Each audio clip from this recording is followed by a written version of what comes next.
Hello, I'm John David Bruja on location at Cedar Point, Ohio, and welcome to a special edition of John's Traveling Movie Corner, United States Lighthouse Society Lake Erie South Tour.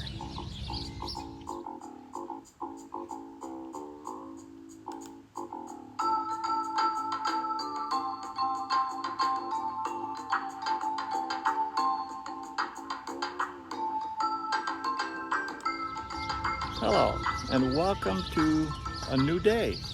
In fact, a new episode. This is episode 2 of the United States Lighthouse Society Lake Erie South Tour.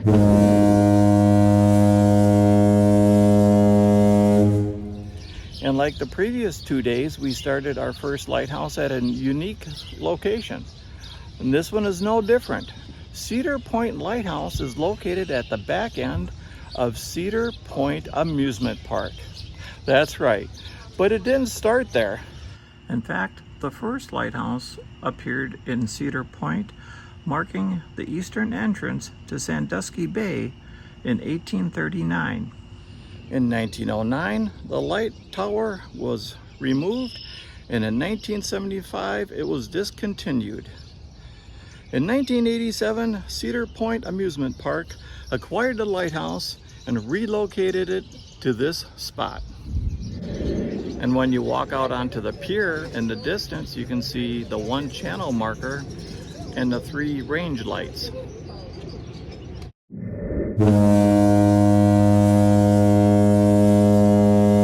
Well, our next lighthouse is a little further out. It's the Sandusky Harbor Breakwater Lighthouse. It arrived in 1925 at a height of 20 feet. With a focal plane of 66 feet, and it could be seen for 15 miles. The current lighthouse arrived in the 1990s, replacing the original.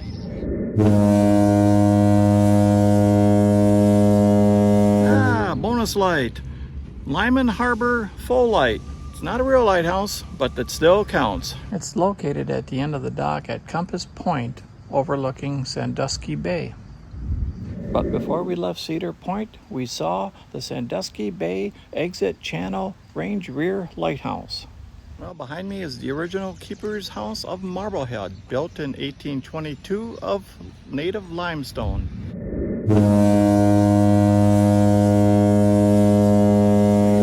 We are now at our next location, Marblehead Lighthouse, the oldest lighthouse in continuous operation on the American side of the Great Lakes. It was built in 51 days in 1822.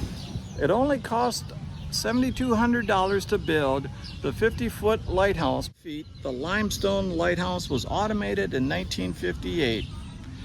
In fact, until 1870, it was called the Sandusky Bay Lighthouse. Behind me is the carriage house. Then we have the life-saving station, and then the keeper's house, which you can see is located by the lighthouse. By 2002, $500,000 was used to renovate the tower and the keeper's house. In 2004, the Fresnel lens, which was originally in the lighthouse, reappeared back at the keeper's house. Marblehead Lighthouse was chosen as one of 5 lighthouses for the Great Lakes Postage Stamp Series back in 1995. And that's right, it's another lighthouse we get to go inside and all the way up to the lantern room and out. 77 steps later, we made it all the way up to the lantern room at Marblehead Lighthouse. And as usual, another stunning view. Well, we are at the Maritime Museum of Sandusky, where as usual they have a lot of artifacts talking about the history of the area, with exhibits on shipwrecks, fish, and pirates. And then there's the Howman Boathouse, where you can learn about boat building and check out the different vessels. The Maritime Museum of Sandusky was founded in 1993, with the current building arriving in 2000.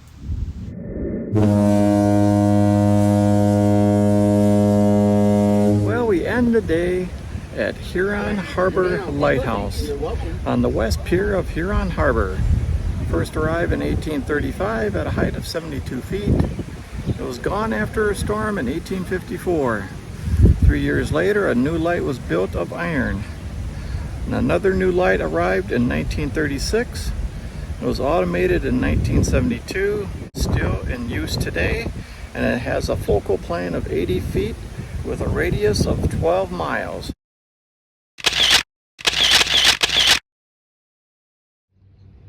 Well, we found a unique historic location on our way to Cleveland for our lighthouse tour. It's Fort Meigs in Perrysburg, Ohio. First built in 1813, it was very pinnacle during the War of 1812. Fort Meigs sits on top a 40-foot embankment overlooking the Maumee River. After the second siege, Fort Meigs was torn down and rebuilt on a much smaller scale. Under orders from General William Henry Harrison, Fort Meigs broke ground February 2nd, 1813.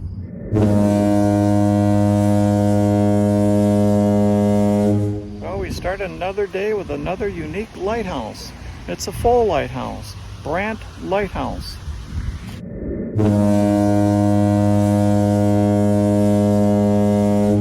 Well, we made another quick stop for another full lighthouse. It's the Oregon Lighthouse. Well, we made another stop. It's at Maumee Bay State Park. There we visited the Troutman Nature Center, which just reopened in April after a major renovation project. It first opened in 1993, attracting over 27,000 tourists annually. And after checking out many of the exhibits, we saw our real reason for being there. We had a chance to check out the 3.5 Fresnel lens, which was originally in the Toledo Harbor Lighthouse. Well, we are done with the full lighthouses and the Fresnel lenses. We are now in Toledo on the Glass City Pearl, ready for our 4-hour tour of hopefully 3 lighthouses. But unfortunately, due to a malfunction at a railroad bridge not opening and allowing us through, we had to cancel the tour.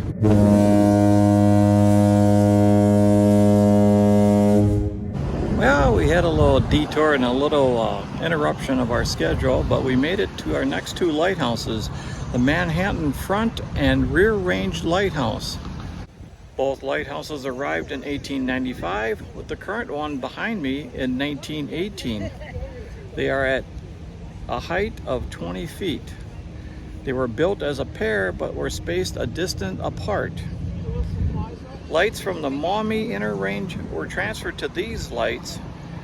2 skeletal towers went into operation in May of 1918 with a fixed red light, and both lights are now located at the Hansen Industries. Well, we solved the riddle.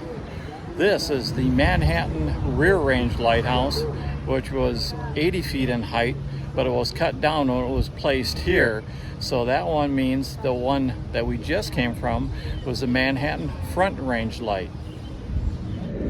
Well, we reached our last destination of the day. It's on the tip of my tongue. I know of course, it's the National Museum of the Great Lakes. What started as a small museum in Vermilion, Ohio by the Great Lakes Historical Society later moved to its current location in 2014 in Toledo along the banks of the Maumee River, encompassing the 350-year history of the Great Lakes. And along with the hundreds of artifacts, photography, and interactive exhibits, it also acquired the Tug Ohio in 2018 and the iron ore freighter Colonel James M. Schoonmaker. The museum is open year-round. And as an added bonus, I got a chance to check out the large second-order Fresnel lens on display from the Spectacle Reef Lighthouse. And when you visit the National Museum of the Great Lakes, definitely check out the Colonel James M. Schoonmaker. The 617-foot iron ore freighter from the Second Industrial Revolution arrived in 2012 at its current location. It was launched in 1911 and ended its service in 1980. I toured the vessel's cargo hold, engine room, captain's quarters, pilot house, and so much more. Well, maybe it was a sign that we didn't complete our 4-hour tour of 3 lighthouses on the water, because a major storm arrived before we could even finish our tour of the National Museum of the Great Lakes.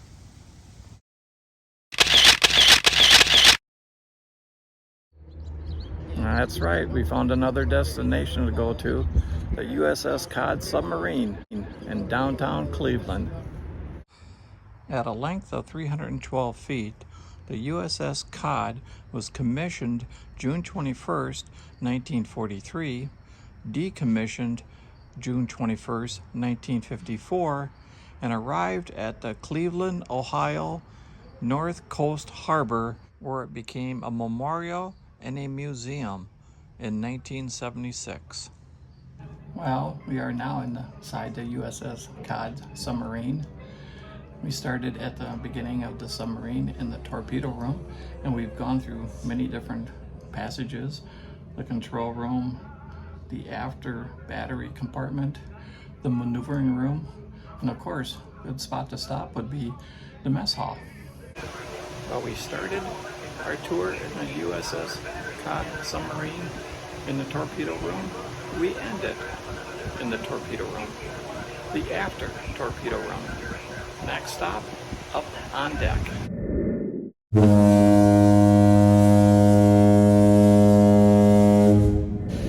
Well, like every other day on this tour, the first lighthouse is unique. This was no different. It was a hike to Fairport Harbor West Breakwater Lighthouse. It arrived in 1925, but there were many versions of different lights here before that. This one is at a height of 42 feet with an attached 2-story keeper's cottage. A submarine electric cable was extended to it in 1940. A marker radio beacon was established in 1948. It is now automated. Unfortunately, insufficient funds and the war pushed back the light from 1917 to 1921, and from 1922 to 1923, with no additional funds, no work was done on the lighthouse. So finally, after $42,000 and another $15,000 was added, the arrival of the Fairport Harbor West Breakwater Lighthouse arrived. And the lighthouse was auctioned off not once, not twice, but 3 times before finally an owner took ownership of the lighthouse. And yes, that's right, I made it all the way up to the lantern room at Fairport West Harbor Breakwater Lighthouse. And again, look at the view. And across the water and in the distance, you can see Fairport Harbor Grand River Lighthouse. Along with that light and the light at the end of the pier, we saw a couple more lights on our way back to the bus, ending episode 2. Thanks for tuning in. I hope you enjoyed the show. A show of this magnitude has a lot of people helping me put it together in front and behind the camera. And I would like to thank the volunteers and staff at Marblehead Lighthouse. I'd like to thank the staff and volunteers at the Maritime Museum of Sandusky. And I would like to thank the workers and employees and management at the Hanson Industries. And I would like to thank the volunteers and staff and the owner of the Fairport West Harbor Breakwater Lighthouse. Hello, I'm John David Bruja on location in Toledo, Ohio. This has been a special edition of John's Traveling Movie Corner, United States Lighthouse Society Lake Erie South Tour. I hope you enjoyed the ride.